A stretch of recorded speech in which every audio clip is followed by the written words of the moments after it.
Why do we value great tragedy in our entertainment? I find life can be profoundly numbing. As David Foster Wallace said in his Kenyon College commencement speech, there happen to be whole large parts of adult life that nobody talks about in speeches. One such part involves boredom, routine, and petty frustration. Contemporary Western society is predicated on comfort and consumption, and there's nothing wrong with these things, but I've noticed they have the effect in my own life of muting the highs and lows. Working the same job, celebrating the same holidays, barbecues and birthdays day after week after month after year, it becomes easy to slip into a zombie undead half-consciousness, from which I awake time to time and realize a whole month has gone by and I didn't even notice. Part of the way I think we become numb to the bounty of joys in our lives is we are so insulated from loss. I think then that our capacity to experience joy might be directly related to our capacity for grief. And the thing about these capacities is they are in a constant state of flux, expanding the more frequently we allow ourselves to feel, and contracting the more we prevent it. There was even a time in my own life when I experienced a loss that hit so hard my emotional meter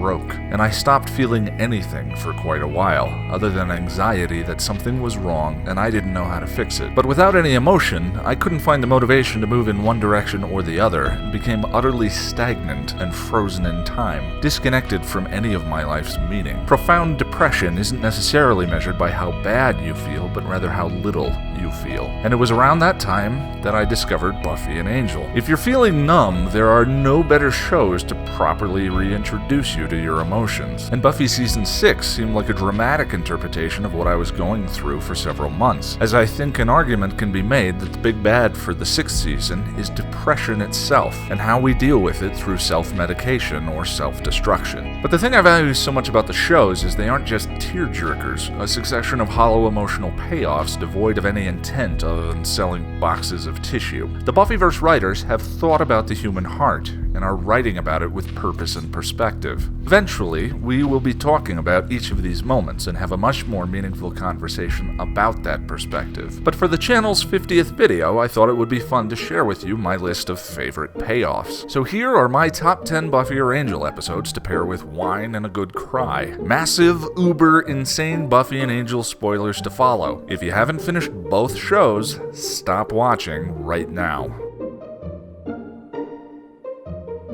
I know some people really enjoy Buffy's first season, but it was a mighty struggle for me to get through personally. Other than some funny lines here or there, I was struggling to find something to really attach to or identify with. The Master was a bit cheesy, and there was a whole lot of camp, something I never really developed a taste for. But Prophecy Girl was the first glimmer of the show's potential that got me really excited. Giles has discovered a prophecy that says, "Tomorrow night, Buffy will face the Master, and she will die." The resulting scene is probably primarily responsible for my greatest television addiction. Of course, we all understand the metaphor of the series at this part, but this scene specifically relates to the realization that part of growing old is our eventual end.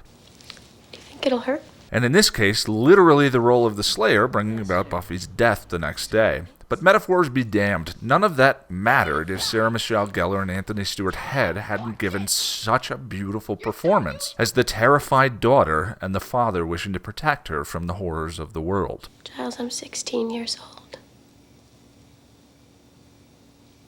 I don't want to die.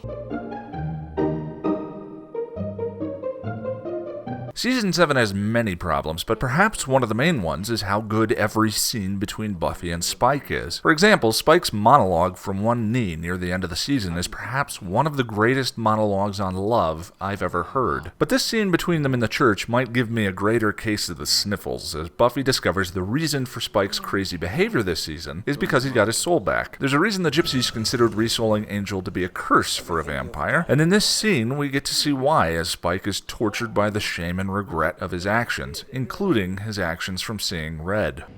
Why? What does a man do that he mustn't for her to be hers? To be the kind of man who would never... The elephant in the room as viewers, and what greatly determines whether you enjoy this scene or not, or for that matter much of Season 7, is how you feel about seeing red. I know many people despise Spike, and I'm not one to tell a person that they aren't allowed their feelings. I'll simply say that I often look to Buffy in all things.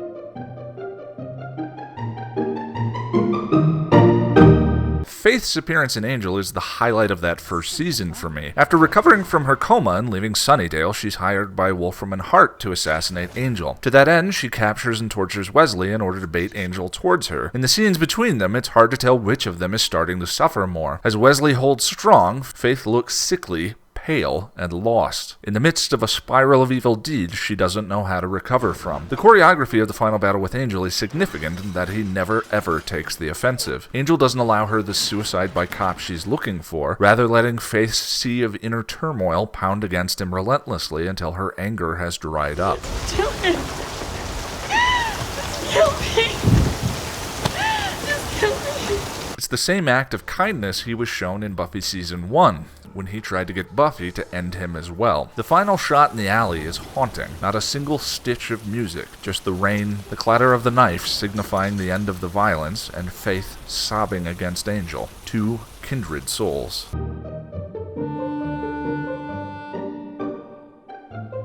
Throughout Passion, Angelus gradually increases his harassment of Buffy, even going so far as to terrorize Willow. Giles warns her to keep a level head and to not let Angelus pull her in. You don't have the luxury of being a slave to your passions. But then Angelus discovers that Jenny Calendar is trying to resoul him and murders her, leaving an agonizing tableau. Perhaps one of the most stunning scenes in the series. Giles goes after Angelus, and it is Buffy who has to save him from being consumed by his own passions. The scene in the alleyway, as Buffy embraces him for the first time I can remember, cemented their relationship as father and daughter. I can't do this alone.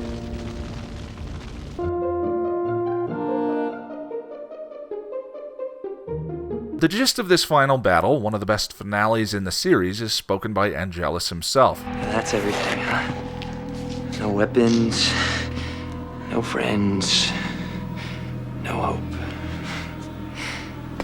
Take all that away, and what's left? It reminds me very much of one of my favorite scenes in any movie, Valerie's letter from V for Vendetta. Our integrity sells for so little, but it is all we really have. It is the very last inch of us. It's the one thing that can't be taken away. Me. And as Buffy reclaims hers, Willow's spell succeeds and Angel is resouled. Buffy. But it's too late. On first run-through of the series, I thought that this scene was a bit of an unnecessary knife twist, a way of heightening the final scene for a truly agonizing emotional gut punch. And it is that, but I've developed a different perspective through my rewatches. I believe this scene to be a kindness that Whedon shows for Buffy. So often, loved ones are taken from us without warning, and he gives her a chance we don't always get, the chance to say goodbye. Close your eyes.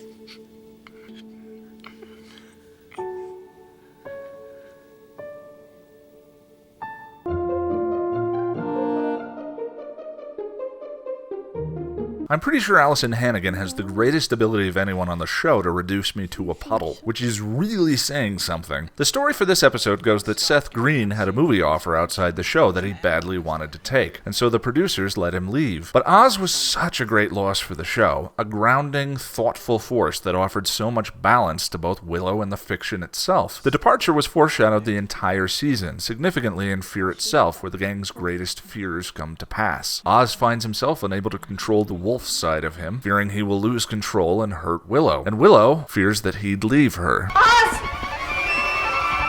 Oz, don't leave me! Don't leave me! And in Beer Bad, we meet Veruca and sense a connection between Oz and her. Throughout the wolf's storylines, the wolf itself is a symbol for our animal nature, our id, our shadow self. Marty Noxon says in the DVD commentary for this episode, the wolf is to me the part that both men and women have that can destroy relationships, even when two people love each other. And I think ultimately that is the aspect of the final scene that is most shattering, that a relationship between two people who love each other deeply can still fall apart. Oz, don't you love me?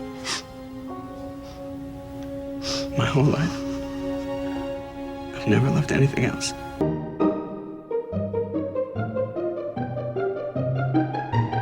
This may come as a shocker, but I almost didn't include the body on this list, though I knew even if I didn't, I would have to explain why. The body is absolutely art. But it's also completely unique among all the episodes of the show. One thing the episodes on this list have in common is that they have a certain degree of romance or theatricality to them. It's hard for me to describe except to say that they feel more safe. But the first 15 minutes of the body are merciless. The absolute distillation of agony and loss. No music, very few cuts. I find myself holding my breath when I watch it. And while watching it is an experience I value, it isn't one I often have the desire to repeat, as it's just unredeemable pain. Except, a friend of mine reminded me of the following scene between Willow and Tara. Willow is furiously obsessing over the minute details of what outfit she's going to wear to the hospital, the mind trying to feed on whatever it can rather than having to just sit with the ever-present agony of the moment. And when she's in danger of spinning completely out of control, Tara catches her in a lovely moment. It's easy to forget that Tara and Willow have never kissed on the show before, never shown affection so directly. The WB was too uncomfortable with it, so Whedon had to bury it as subtext to even have it included. So much so that he made a joke about it in the finale of season 4, Restless. Sometimes I think about two women doing a spell, and then I do a spell by myself. But on the body, beneath the thunderous downpour of the rest of the episode, their kiss seems quiet, a private moment between two people who love each other. From the larger cultural standpoint of the show, it's unbelievably unfair that this moment should have to be so finely crafted when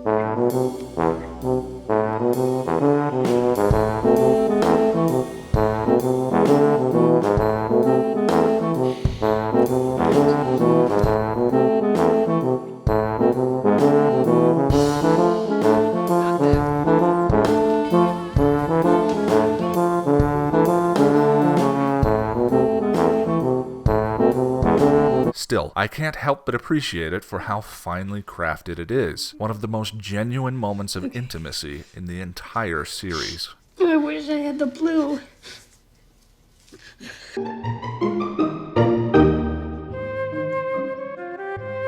One day. Wesley and Fred got one freaking day, and then bam! Fred's death was one of the most supremely final in the entire Buffyverse. Even Joyce was on the verge of coming back after the body. But in the process of being hollowed out and turned into Illyria, Fred's soul is burned up and destroyed. Her character also has one of the most dramatic exits from the series, as over the course of the episode, she is painfully, achingly, maddeningly killed off, while Angel and Spike try to rescue her in the deeper well. And through it all, Wesley, who has demonstrably had feelings for her since the first season she appeared, is made to watch. The whole business had such potential to lapse far into the melodramatic, but Amy Acker and Alexis Denisof give these intimate performances that just ache with sorrow. And as Spike and Angel stand over the deeper well and Angel realizes he's not going to be able to save her, there's a hole in the world. Feels like we ought to have known. all the times they've saved the world, all the good they've done, and they can't save her. There are times in life when intentions and honor and courage and bravery simply cannot prevent evil. Wesley. Why can't I stay?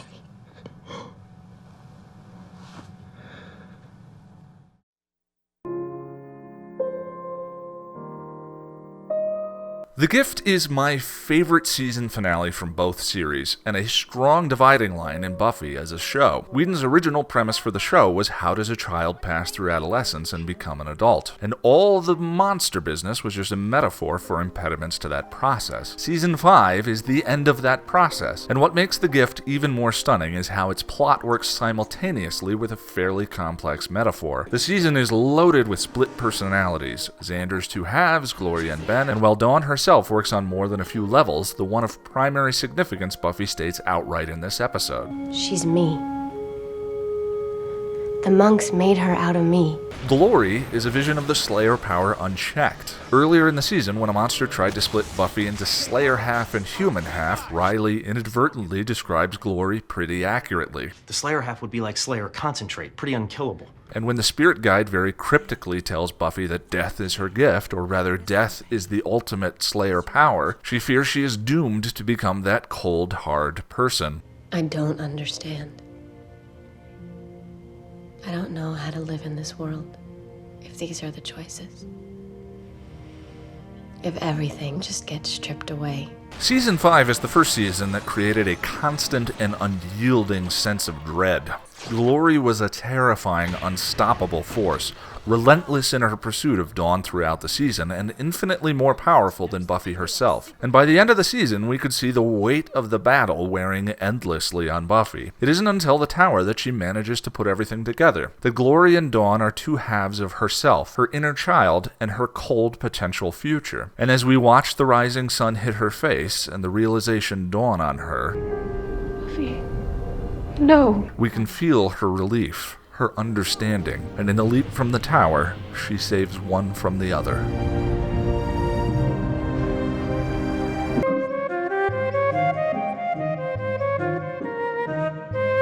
While I tend to end up on the side of Buffy when picking between the two series, the Illyria storyline was my favorite in the Buffyverse, and Wesley had the best character arc in arguably either series except for maybe Buffy herself. Almost from the beginning of Angel, Wesley foreshadowed his own fate. Angel's cut off.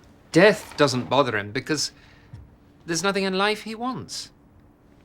It's our desires that make us human. You could say his undoing started from the very beginning with a disapproving father and the rampant insecurities that created. And his experience with fathers no doubt had an influence on his decision to try and steal Connor from Angel in Season 3, leading to his near death at the end of that season, expulsion from the group, and Angel's terrible rage. What happened to you, man? I had my throat cut and all my friends abandoned me.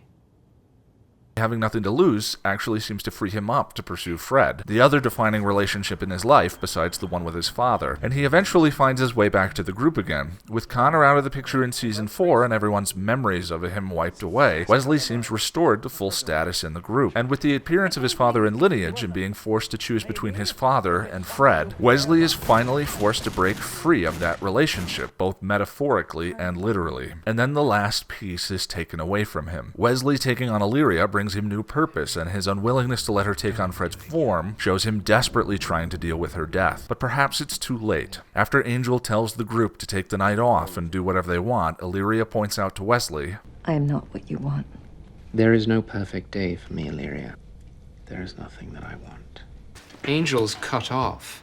Death doesn't bother him because there's nothing in life he wants. It's our desires that make us human. Wesley.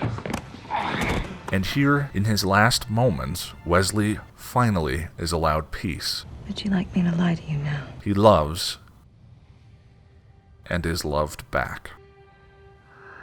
Hello there.